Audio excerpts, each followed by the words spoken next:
Pues bienvenidas y bienvenidos a Patria Pregunta. El día de hoy tenemos el honor de estar con un gran politólogo vasco-boliviano, experto en América Latina, nada menos y nada más que Cato Arconada. ¿Cómo te encuentras, Cato? Pues muy bien, aquí desde la Ciudad de México, en cuarentenado, pero bien, con ánimos, leyendo mucho igual y obviamente siguiendo pues, todo lo que está pasando igual en América Latina en estos momentos, cruzado por esta pandemia, ¿no? Claro, este tiempo también puede servir para la reflexión, ¿sí? Y bueno, en ese sentido tenemos nosotros una tradición de preguntar a nuestros invitados e invitadas para Cato Arconada, ¿qué significa la cuarta transformación?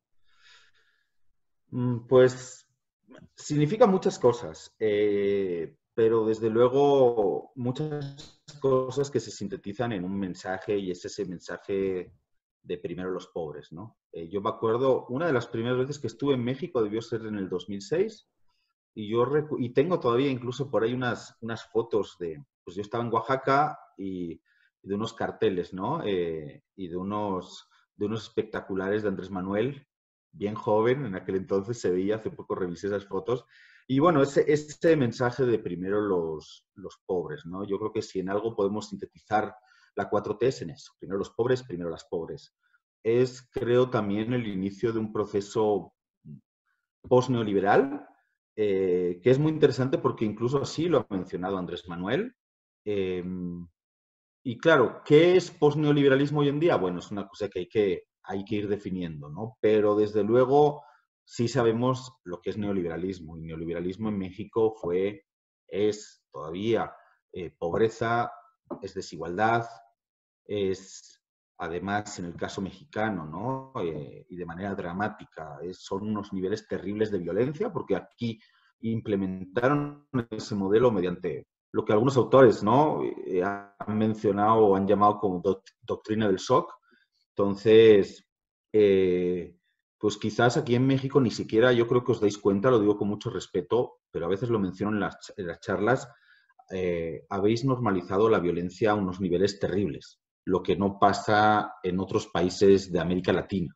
O sea, os han obligado, desgraciadamente, a normalizar esa violencia.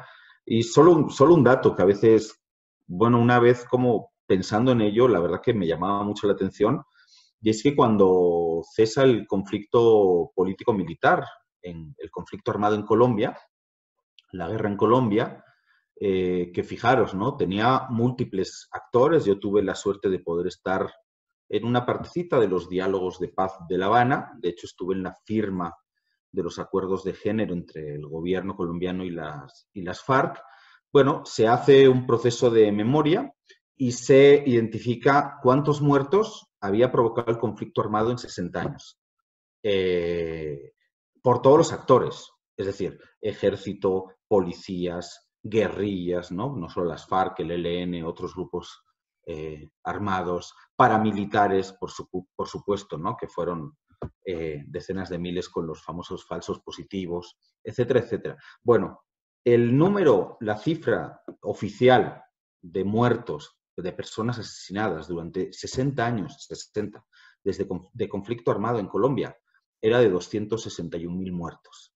O sea, es decir, más o menos los mismos muertos que se calcula que se han producido aquí durante pues, 12 años de esa famosa guerra contra el narco, que en realidad era una guerra contra el pueblo, ¿no? Entonces, pues como digo, ¿no? Neoliberalismo ha sido eso, pobreza, desigualdad y mucha violencia. Entonces, pues yo creo que la 4T, la cuarta transformación, es poner en primer lugar o poner en el centro, ¿no? De la vida pública y de las políticas públicas a las personas. Creo que además está produciendo un proceso muy interesante con esta pandemia, y es que estamos poniéndole el ojo de nuevo a lo público, a la importancia del Estado. Qué bien que ahora todo el mundo le reclama al Estado, ¿no? Cómo está el sistema de salud, el desastre en el que está sumido, la corrupción, todas estas cosas. Bueno, qué bien, pero también justamente yo creo que una de las cosas que tiene que aprender la clase media es que En primer lugar, que tiene que pagar impuestos. Y ojalá 4T signifique también en 2024 que ha habido una reforma fiscal para que paguen más quienes más tienen, ¿no? Claro. Pero qué bien que suceda todo esto, porque yo creo que de alguna manera es positivo, a pesar de que se viene una crisis económica muy grande, que es a nivel mundial. Justo estaba viendo ahora, hoy Denise Dresser estaba diciéndole que la culpa de que vaya a haber más pobres, según el Coneval, es de AMLO. Y digo, bueno, curioso, ¿no? No es una pandemia que va a contraer como la economía mundial como un 10%, ¿no? El PIB mundial, sino al parecer ahora el culpable de que vaya a haber más pobres es AMLO. Pero en cualquier caso, yo creo que sí, este proceso, como digo, post-neoliberal tiene que implicar atacar las causas de la pobreza, atacar las causas de la desigualdad, poner en el centro de las políticas públicas a la gente, llevar el Estado donde nunca llegó o cuando llegó era de manera absolutamente asistencialista y prebendalista, ¿no? Entonces yo creo que también hay que mencionar todo el trabajo de verdad que es muy emocionante que están haciendo las y los servidores de la nación, ¿no? Llevando al Estado donde nunca llegó, ¿no? Ahí había un sociólogo boliviano que fue fundador de la Flaxo en México, René Zabaleta, que decía que los históricamente excluidos por el Estado son los que más Estado demandan, ¿no? Entonces, creo que es muy importante. Y si a eso le sumamos pues esta nueva estrategia para combatir la violencia, ¿no? Que no pasa por esas masacres indiscriminadas, sino que pasa por justamente extender los programas sociales, por desplegar la Guardia Nacional para recuperar la soberanía territorial también, ¿no? Entregada por los gobiernos anteriores, la ley de amnistía, etcétera, etcétera, pues yo creo que se va por el buen camino. Obviamente las dificultades probablemente son, no sé si atreverme a decir más grandes de lo que pensaba Andrés Manuel, pero probablemente sí más grandes de lo que pensaba la mayoría de la gente que votó por Andrés Manuel. Porque, como hemos visto en otros procesos de América Latina, llegar al gobierno no significa tener el poder. Y hay una disputa con el poder económico, con el poder mediático, ¿no? Que es otro actor fundamental. Entonces, yo creo que las dificultades son grandes. No va a desaparecer ahora mismo la pobreza, la desigualdad de manera estructural, no va a desaparecer de manera estructural la violencia que azota el país, aunque creo que es muy significativo que casi la tasa de crecimiento el año pasado ha sido nula, ¿no? De los homicidios, entonces creo que se va por el buen camino, pero también creo que falta mucho, ¿no? Y por eso también justo es más importante que nunca no pensar que va a ser Andrés Manuel el que va a hacer esto solo, sino que realmente esto requiere de un auténtico esfuerzo colectivo si se quiere transformar México en 6 años, ¿no? Claro. De entre los varios elementos que son retos para la cuarta transformación, mencionas que el neoliberalismo es uno de los más importantes, si no el más fundamental como concepto que agrupa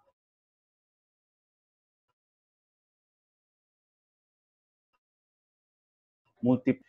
Comentas que en el neoliberalismo, por decirlo en pocas palabras, aparte de la liberalización económica, también se liberaliza la violencia, específicamente en México, ¿no?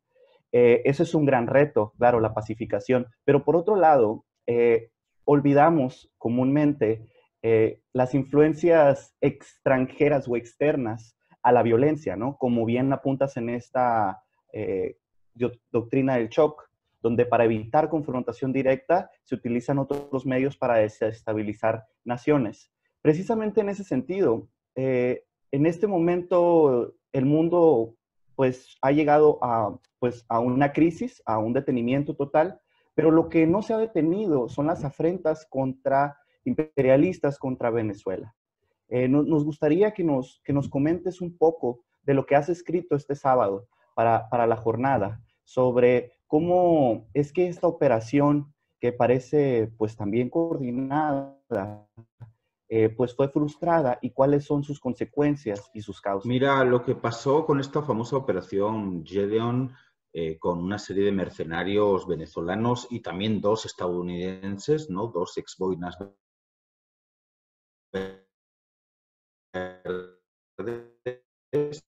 con las fuerzas especiales de los Estados Unidos, pues lo que pasó fue un nuevo intento más de agresión de los múltiples que lleva sufriendo Venezuela en los últimos años.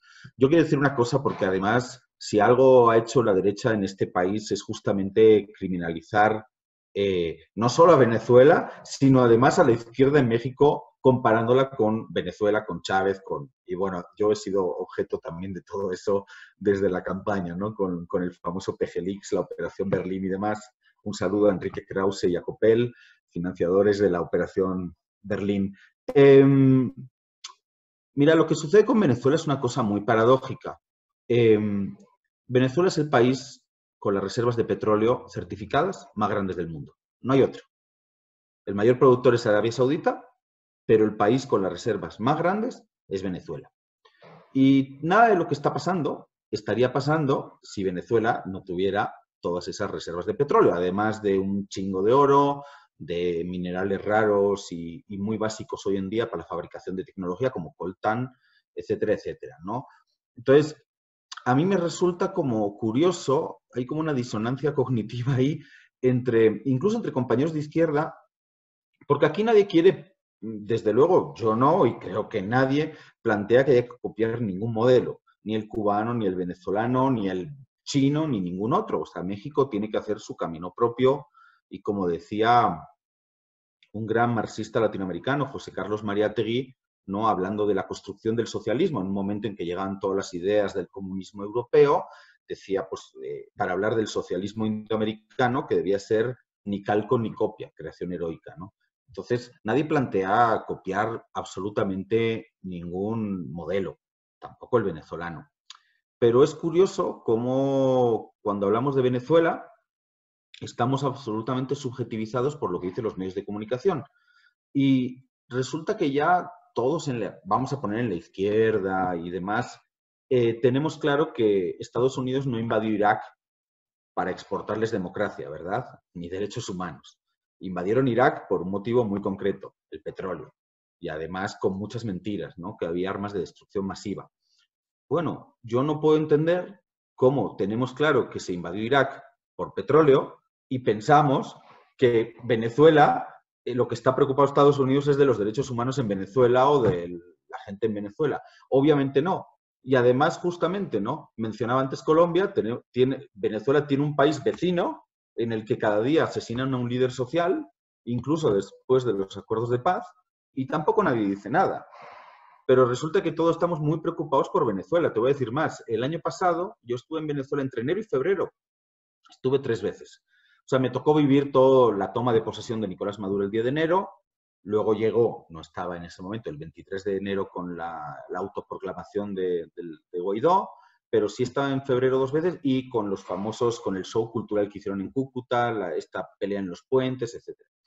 Y cuando estaba pasando todo ese show en Cúcuta y la quema de camiones, ¿no? Y esta famosa ayuda humanitaria y demás en los puentes entre Colombia y Venezuela, que los quemó la oposición además, yo que leo todos los días los medios mexicanos, las columnas de opinión estaban llenas de columnas, justo de columnistas, hablando sobre la situación de los derechos humanos en Venezuela. Pero esos mismos días, no me acuerdo el día exacto, pero es muy fácil googlearlo, o sea, el 20 y algo de febrero del 2019, esos mismos días en México, no sé si era en Tamaulipas o en Michoacán, creo que Tamaulipas, apareció un campo como de 2 hectáreas de extensión, con 23 hornos crematorios y 100 kilogramos de restos humanos. Entonces, mientras todos los columnistas mexicanos estaban preocupados por los derechos humanos en Venezuela, aquí estaba apareciendo, y yo sé que ni siquiera eso es algo tan extraordinario, pero estaba apareciendo 23 hornos crematorios de los Zetas en, creo que era Tamaulipas, si no me equivoco, ¿no? Y 100 kilogramos de restos humanos. ¿A cuántas personas equivaldrán 100 kilogramos de restos, ¿no? Entonces, yo creo que hay como una gran hipocresía en todo lo que rodea el debate sobre Venezuela. Venezuela ha hecho muchas cosas bien, también ha hecho cosas mal, como cualquier proceso. Yo creo que si algo hizo Chávez justamente fue recuperar, ¿no? Esa ilusión de gente también devastada, en un país devastado por el neoliberalismo. De hecho, fue una de las primeras grandes resistencias en los 90, en realidad desde el 89, con el famoso Caracazo. Entonces, yo creo que pues, lo que sucede en Venezuela, que además lleva una serie de órdenes ejecutivas desde Obama, porque ni siquiera ha sido Trump, desde Obama, muere Chávez, cuando muere Chávez, yo creo que ven la posibilidad de acelerar los tiempos y se recrudecen las agresiones. Muere Chávez, orden ejecutiva, luego órdenes de Trump, bloqueo económico, sanciones.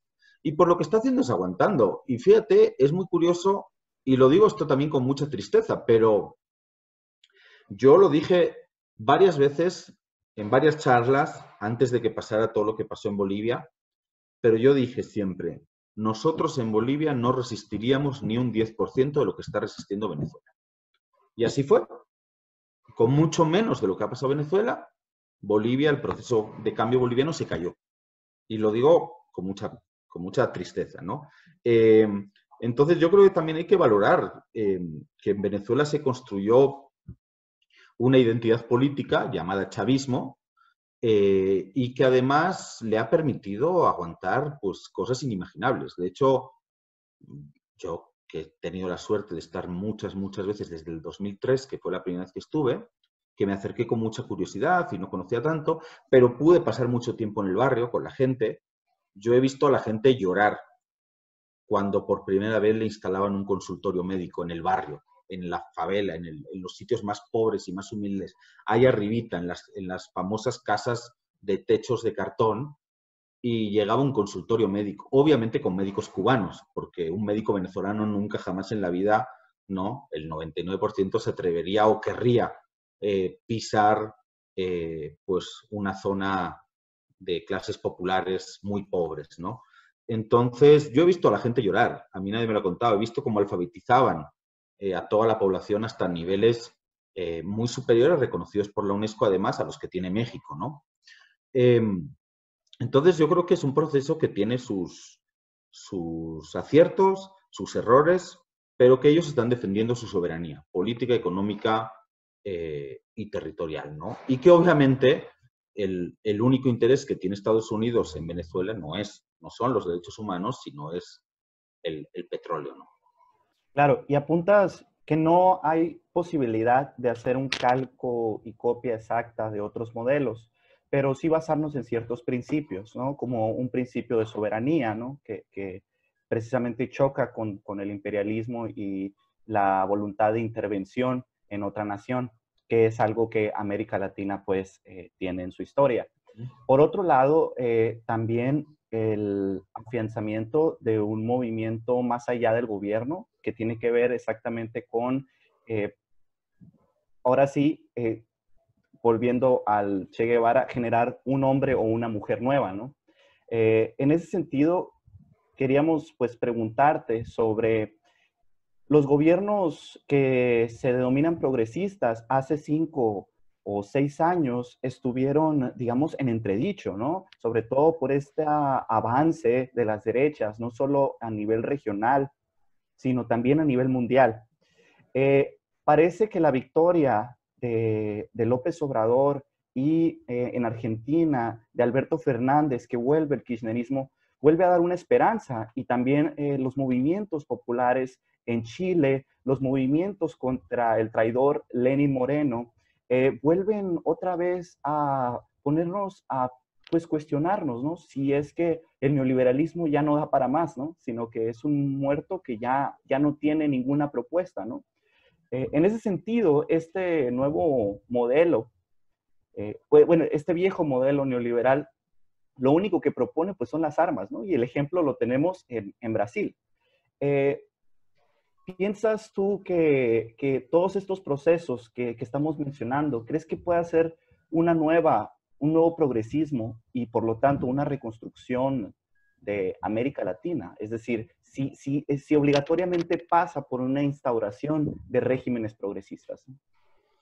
Bueno, sí, yo creo que estamos en un momento muy complejo. Yo tengo un libro por ahí sobre los gobiernos progresistas que se llama Desde abajo, desde arriba, porque toma el concepto de lucha desde abajo y desde arriba de Lenin. Y luego tiene un subtítulo que parece una tesis doctoral, que es de la resistencia a los gobiernos populares, escenarios y horizontes del cambio de época en América Latina. Este libro lo escribí con una compañera argentina, doctora en historia, marxista, Paula Klatschko.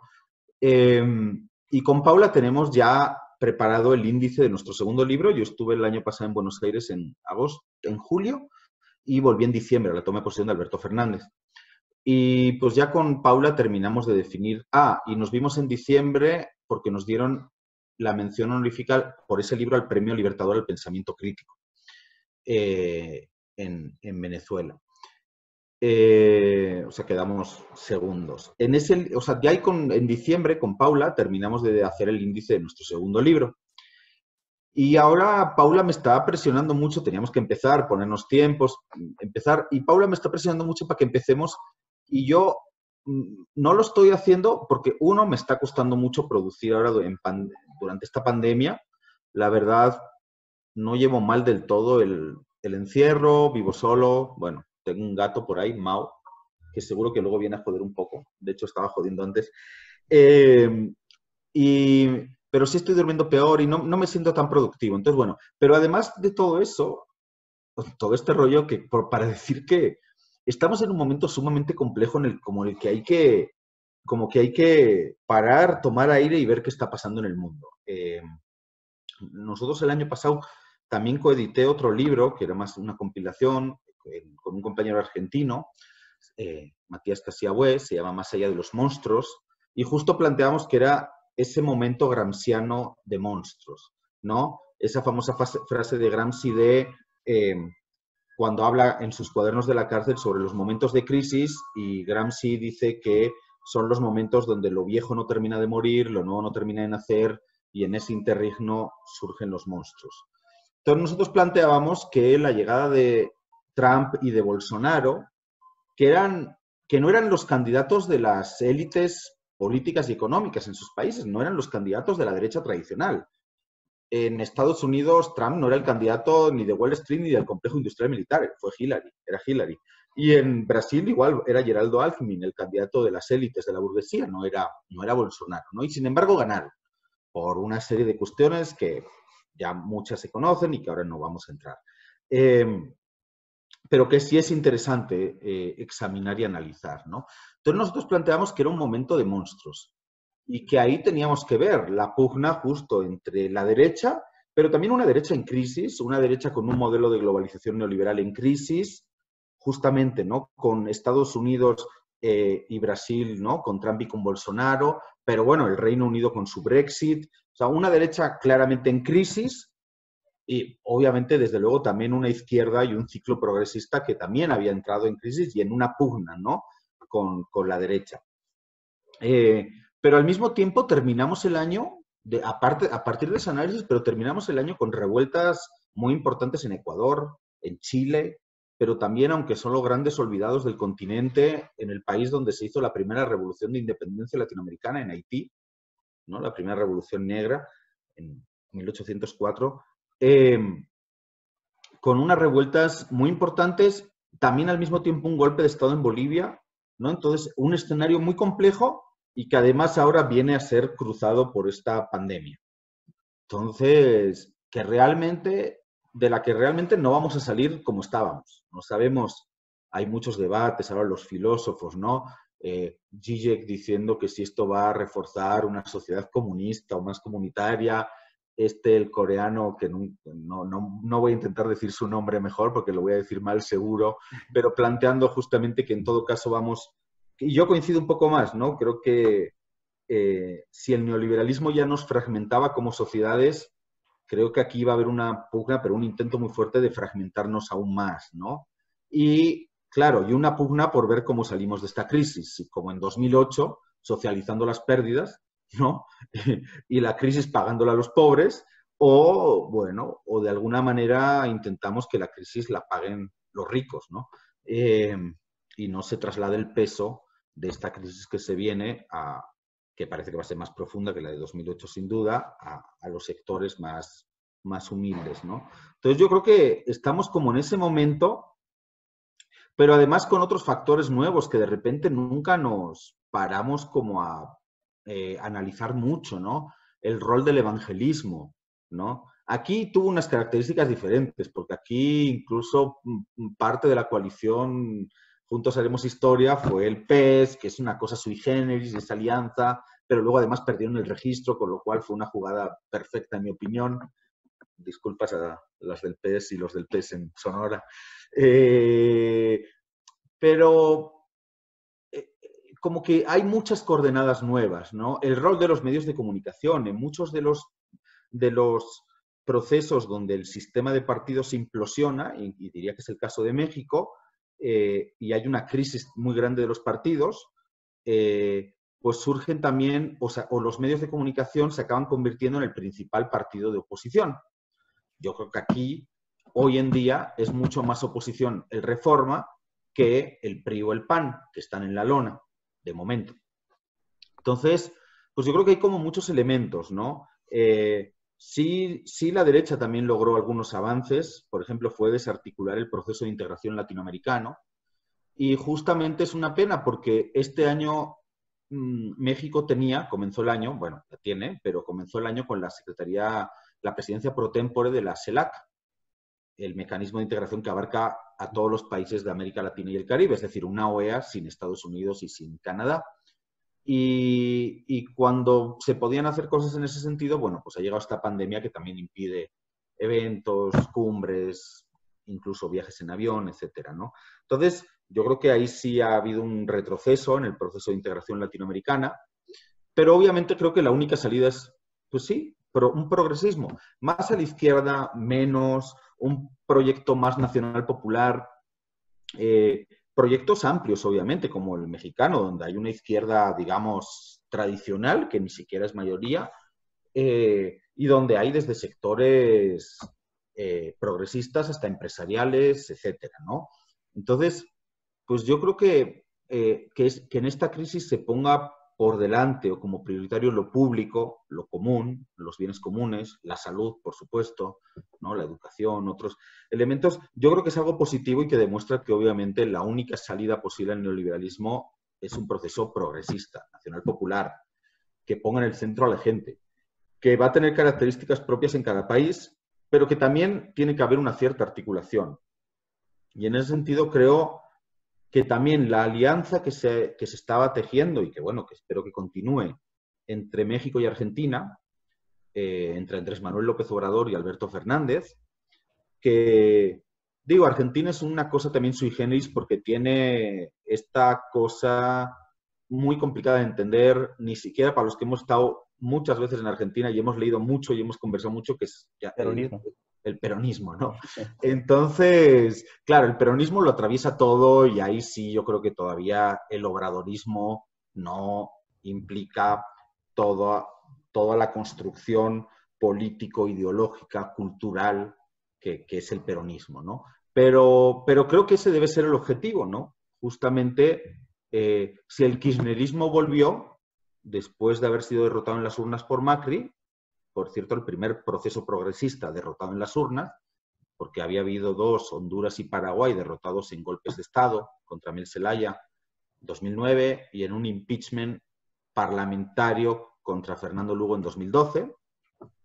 Y aquí hago otra pequeña digresión, perdón por irme para otro lado, pero fíjense el impeachment, el golpe parlamentario contra Fernando Lugo en 2012, yo lo recuerdo muy bien porque estaba en la cumbre de Río +20 en Río de Janeiro con el presidente Evo, en el equipo negociador boliviano, y el presidente Evo agarró un avión y se regresó para Bolivia, hubo cumbre de UNASUR, en el camino dejó a David Choquehuanca, el canciller, en Paraguay, y bueno, nosotros nos quedamos en Río de Janeiro, ¿no? Bueno, ese impeachment, que tiene muchas semejanzas con el impeachment contra Dilma, con el golpe parlamentario contra Dilma, tiene una semejanza que no es tan conocida, pero que es cuanto menos curiosa, ¿no? Y es que la embajadora de Estados Unidos en Paraguay en 2012 era la embajadora de Estados Unidos, era la misma embajadora de Estados Unidos en Brasil en 2016 cuando se produce el impeachment contra Dilma. ¿Casualidad? No lo creo. La señorita Liliana Ayalde, también ex cuadro político de USAID y asesora del Comando Sur, ¿no? De los Estados Unidos. Entonces, Digo, tenemos mucha diversidad en América Latina, pero yo creo que sí que hay que ir volviendo a tejer por abajo y por arriba, desde abajo y desde arriba, desde los movimientos populares, desde las organizaciones, desde los partidos políticos, etcétera, desde las luchas populares, y más en este momento, que aunque haya cortado la pandemia, ¿no? De revueltas antineoliberales, porque eso es lo que eran las revueltas en Chile, en Haití, en Ecuador, etcétera, etcétera, y también desde arriba, ¿no? Con los gobiernos que se pueda. Y ahí, insisto, el eje México-Argentina creo que es muy interesante el propio feeling que se ve que tienen Andrés Manuel y Alberto Fernández, que tienen una cierta similitud en sus perfiles, pues yo creo que también nos da esperanzas para ser optimistas en el momento que viene, ¿no? Sí, tejer todo el escenario es complejo, ¿no? Sobre todo por dos elementos que el cambio y la transformación en términos mexicanos no se va a dar solamente desde el Estado, como se dice y se ha criticado los gobiernos, bueno, de los procesos progresistas, que ha sido el gobierno el artífice del movimiento, ¿no? Y parece que el cambio desde abajo se desgastó muy rápidamente, ¿no? Sobre todo porque estuvo cruzado por una crisis económica que tuvo que, digamos, de alguna manera disminuir la posibilidad de apoyo popular. Pero bueno, en este asunto también es preocupante bastante para la militancia y para los simpatizantes de Morena que no haya cierta unidad. Mencionas a un autor italiano, Antonio Gramsci. Él comenta que todo pues, momento revolucionario se comienza o está precedido por una crisis orgánica entre los dominadores, ¿no? Pero no, eso no es automático, se necesita un bloque social de los oprimidos, por decirlo así, ya previamente bien preparado, capacitado, conocedor del terreno donde va a luchar, y preocupa un poco que parece que el movimiento de regeneración nacional hasta el momento no haya, digamos, tenido un desempeño ejemplar en ese sentido. Haciendo cierta analogía con el proceso que tú conoces bien, que es el del movimiento al socialismo, el partido boliviano que llevó a Evo al ejercicio del poder, ¿qué nos puedes comentar desde esos lentes? Eh, Sobre todo en el aspecto del actuar de las y los militantes, ¿no? ¿Cómo fue el proceso de vida y qué lecciones nos deja para el movimiento de regeneración nacional? Pues, ¿no? Porque, repito, hay problemas, ¿no? Hay problemas entre los principales empresarios, no hay un acuerdo, pero ese proceso no se va a dar de manera automática, ¿no? Necesita ciertamente, al menos personas, militantes, simpatizantes, que sean buena resonancia del proyecto de la 4T. ¿Qué nos puedes comentar a ese respecto? Bueno, sí, justo yo siempre hablo con mucho respeto de México y obviamente también de la vida partidaria de Morena, ¿no? Sí, obviamente conozco muy bien el propio movimiento boliviano, pues porque viví y trabajé ahí 9 años, tengo nacionalidad boliviana y carnet de militante del MAS-I-PSP. Entonces, puedo hablar por lo menos desde la experiencia de militante de base, ¿no? Además de haber trabajado en ese gobierno y haber sido parte, ¿no? de la construcción de ese proceso de cambio, ¿no? Interrumpido ahora por un golpe de Estado. Yo creo que hay muchas diferencias. Ya decía, el proceso mexicano tiene que ser un proceso propio, construido ni calco ni copia, pero creo que sí podemos encontrar muchas semejanzas en los diferentes procesos, no solo en Bolivia, sino también en Ecuador, en Argentina. Ya digo, en Argentina tenemos el peronismo ahí siempre cruzando y distorsionando, no lo digo con ninguna connotación peyorativa, pero distorsionando el análisis, ¿no? Pero pensando en Bolivia, yo creo que hay un elemento que es fundamental, lo mencionabas justo, ¿no? Y es el rol del partido. En Bolivia, pero también pasó en Ecuador, y diría también que con algunas diferencias, pero también pasó en Brasil, se fue abandonando el partido. El MAS también es un partido sui generis, porque en realidad no es un partido. Su nombre original es IPSP, instrumento político para la soberanía de los pueblos, es el instrumento del que se dotan las organizaciones campesinas para la toma del poder, y que, como no les daban el registro electoral, alguien les presta una sigla, falangista además, todavía tiene los colores azul y negro, de MAS, de Movimiento al Socialismo, ¿no? Pero en realidad se llamaba IPSP y de hecho el nombre oficial es MAS-IPSP. Si algo hicieron los dirigentes mal y los grandes líderes, desde Evo a Correa hasta, ya digo, Brasil, creo que también hay algunas diferencias, pero creo que también es importante mencionarlo, fue de alguna manera ir dejando el partido, ir dejando de lado, abandonarlo. El partido se vacía porque los cuadros se van al gobierno. Entonces el partido se acaba convirtiendo en una mera correa de transmisión y en una maquinaria electoral que más o menos funcionaba de manera bastante aceitada durante la mayor parte del tiempo. El problema es que cuando quisiste defenderte de un golpe de Estado, en el caso de Bolivia, pues no tenías partido como tal.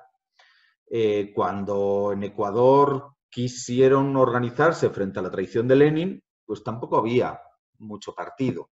Y además los golpearon luego muy duro. Incluso en Brasil diría que aunque el PT tiene el Partido de los Trabajadores y digo, tiene la figura de Lula, un dirigente sindical, etcétera, y tiene otra historia, la alianza con la CUT, ¿no? El sindicato, etcétera, etcétera, pero también de alguna manera se abandonó o se abandonaron algunas de las tareas fundamentales del partido.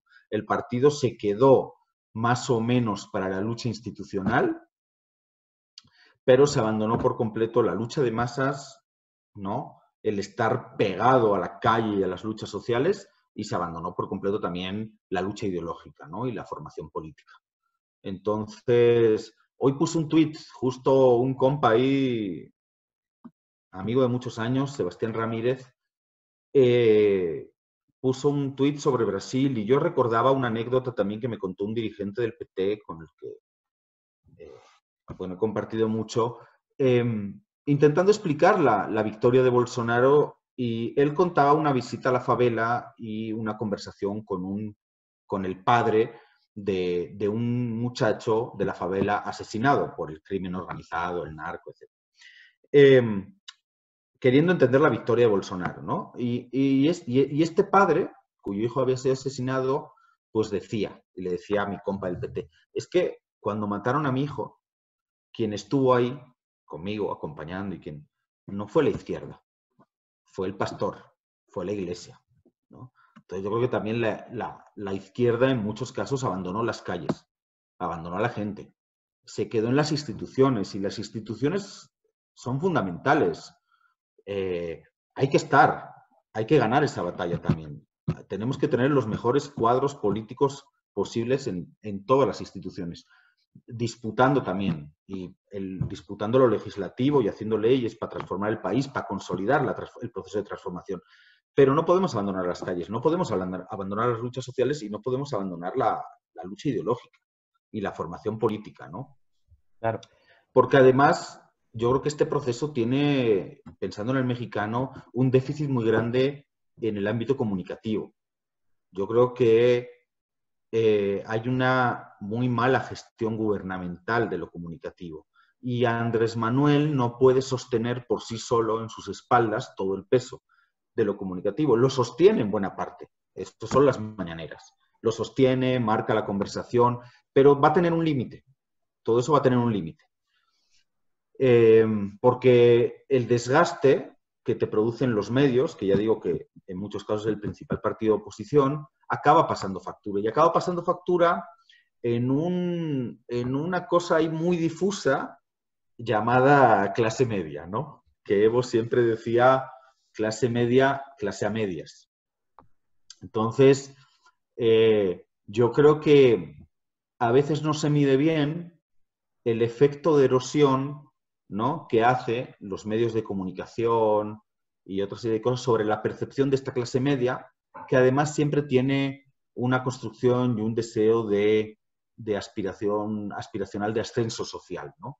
O sea, el que antes era pobre sale de la pobreza, pero luego quiere tener un poco más, y luego un poco más, y luego dice, puta, sí, y eso pasó en varios procesos del continente, y también el kirchnerismo, cuando gana Macri, es un ejemplo muy claro, acaba diciendo, sí, sí, pues es la clase media que se vio beneficiada por las políticas del kirchnerismo, pero dice, sí, pero quiero más, o ahora voy a votar por este gerente que parece que va a gestionar mejor las cosas. 4 años después, esa clase media que antes podía ahorrar, comprarse un autito, irse de vacaciones, pues votó en contra de Macri desesperadamente para que volviera el kirchnerismo y Cristina, a la que tanto odiaban y a la que tanto criticaban, ¿no?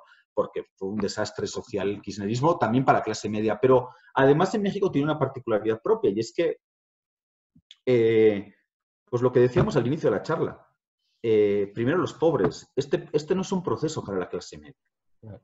Obviamente, sí, Andrés Manuel dirá que es para todos, etcétera, pero lo que está claro es que la clase media no va a ver mejoradas sus condiciones de vida materiales, porque son los sectores populares los que lo están viendo. Desde el primer mes de gobierno que se subió el salario mínimo, ¿no? Y se duplicó en la frontera. Entonces, este es un proceso cuyos beneficios más tangibles van a ser para los sectores populares. Y la clase media no lo va a ver. Y no es capaz de pensar que, de todas formas, que la gente salga de la pobreza, que mejore la economía, ¿no? Que haya esta rueda que gire, que haya consumo y, por lo tanto, mayor ahorro y, por lo tanto, mayor gasto, y que entonces a los pequeños y medianos empresarios también les va mejor, y a los restaurantes, y a los hoteles, a todo lo que quieras. No es capaz de ver que esa mejora en la economía va a repercutir en todos y en todas. En más empleo, en mejores condiciones, en mejores servicios, políticas públicas, etc. No es capaz de verlo. Y cuando lo ve, como es el caso de Bolivia, que yo he tenido muchas discusiones allá, cuando lo ve piensa que en realidad lo que le fue mejor, Bolivia, el país que más crecía en América Latina durante los últimos 4 años, el incremento del PIB más grande, casi a tasas chinas.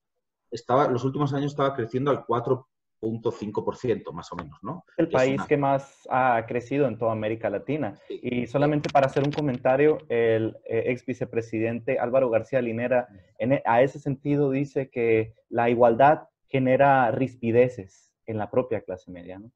claro, claro, porque al final siempre hay un sentido de que están llegando estos miserables, nacos, pobres, y puta, ¿y ahora qué pasa? Que son como yo.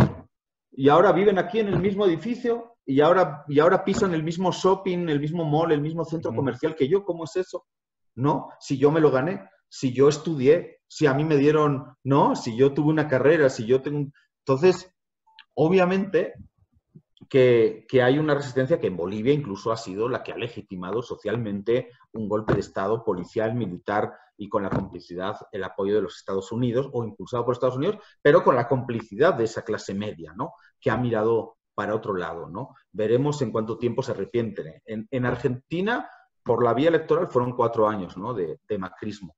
Vamos a ver en Bolivia, ¿no? Pero entonces digo, yo creo que hay todos esos riesgos en México.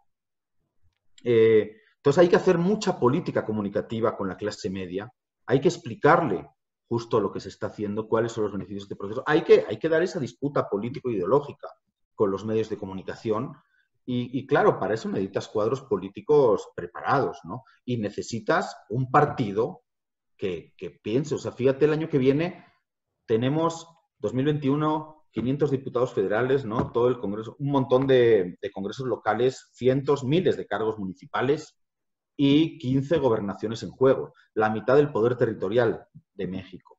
Entonces, necesitas un partido fuerte. De hecho, yo no tengo ninguna duda de que Morena va a ganar, no sé si tanto por sus méritos, pero desde luego por los deméritos de la oposición, que es lamentable. Su Entonces, única claro, estrategia sería el ataque, ¿no? O sea, no hay propuesta por parte de la derecha. Y ese es un punto muy fuerte y muy importante para los militantes y los simpatizantes de Morena. claro, pero yo creo que también estamos en un momento en el que ya queda poco tiempo. O sea, es decir, ya, bueno, de hecho, o sea, vamos a salir de la pandemia y vamos a entrar ya en la precampaña.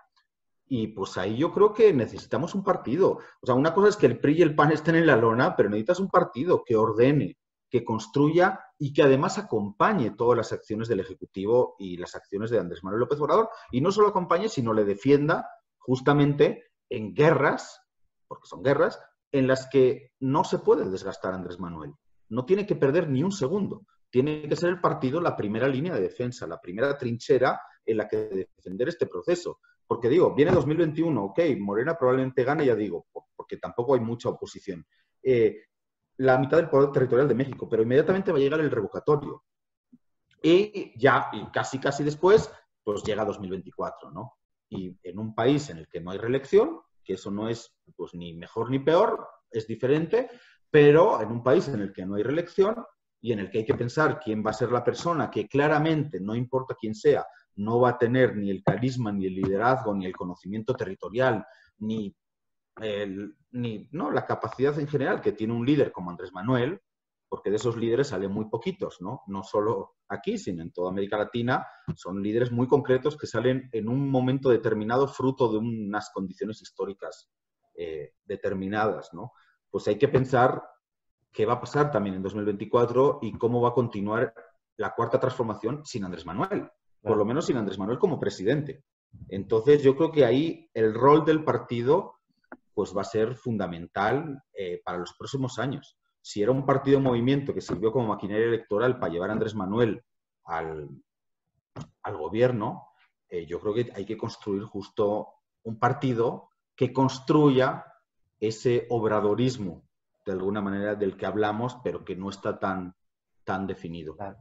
Pues, Catu, nos has puesto ante unas realidades a veces difíciles de aceptar, muy duras, pero también ante unos retos que debemos de cumplir. Y esto es súper necesario, diría yo, porque como parafraseando al filósofo esloveno que mencionaste, Slavoj Žižek, a veces la luz al final del túnel puede ser otro tren que venga en dirección contraria, exactamente. Entonces, este proceso de concientización, este proceso de extensión, por así decirlo, de un sentido común cargado de esperanza, cargado de este principio de por el bien de todos, primero los pobres, creo que es de lo más fundamental.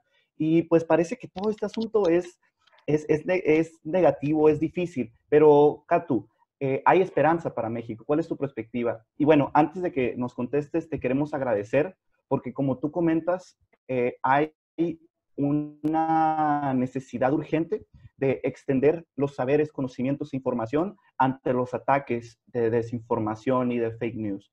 Muchísimas gracias, Katu. Yo estoy seguro que las y los simpatizantes y la militancia de Morena o sociedad civil en general nos van a agradecer bastante. Sí, yo creo que lo que tenemos que hacer es prepararnos justamente para esa disputa. Cada quien lo hará desde su trinchera, ¿no? Unos lo harán desde haciendo leyes, otros lo harán escribiendo en los medios de comunicación, otros lo harán en el territorio, ¿no? Con las luchas concretas sociales territoriales.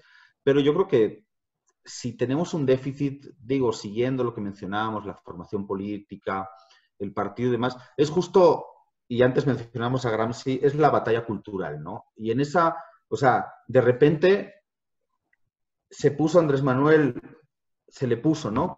Con 30 millones de votos en el Palacio Nacional, pero, y si quieres, incluso puede que al final del sexenio hayamos desmontado parcialmente, ¿no? Como sociedad, el modelo económico neoliberal, que decimos tanto pobreza, desigualdad y violencia ha dejado en este país, pero todavía, incluso consiguiendo desmontar y encarrilando un proyecto post-neoliberal en marcha, todavía el neoliberalismo realmente, o sea, en este momento histórico, si en algo nos ganó la batalla es en la batalla cultural, en la batalla de las ideas, ¿no? Entonces yo creo que ahí justamente tenemos que debatir mucho qué está pasando en el mundo, qué está pasando en México, y tenemos que organizarnos como sociedad, lo digo aunque no sea mexicano, pero vivo y trabajo en este país también, organizarnos como sociedad justamente para dar esa batalla de ideas contra el modelo neoliberal y sus representantes, ¿no? En el ámbito político, económico y mediático. Claro. Pues una vez más, te agradecemos a nombre de todo el equipo de Patria por esta excelente entrevista, esta charla. Y pues esperemos sigamos propagando el espíritu, ahora sí, cuatroteísta, ¿no?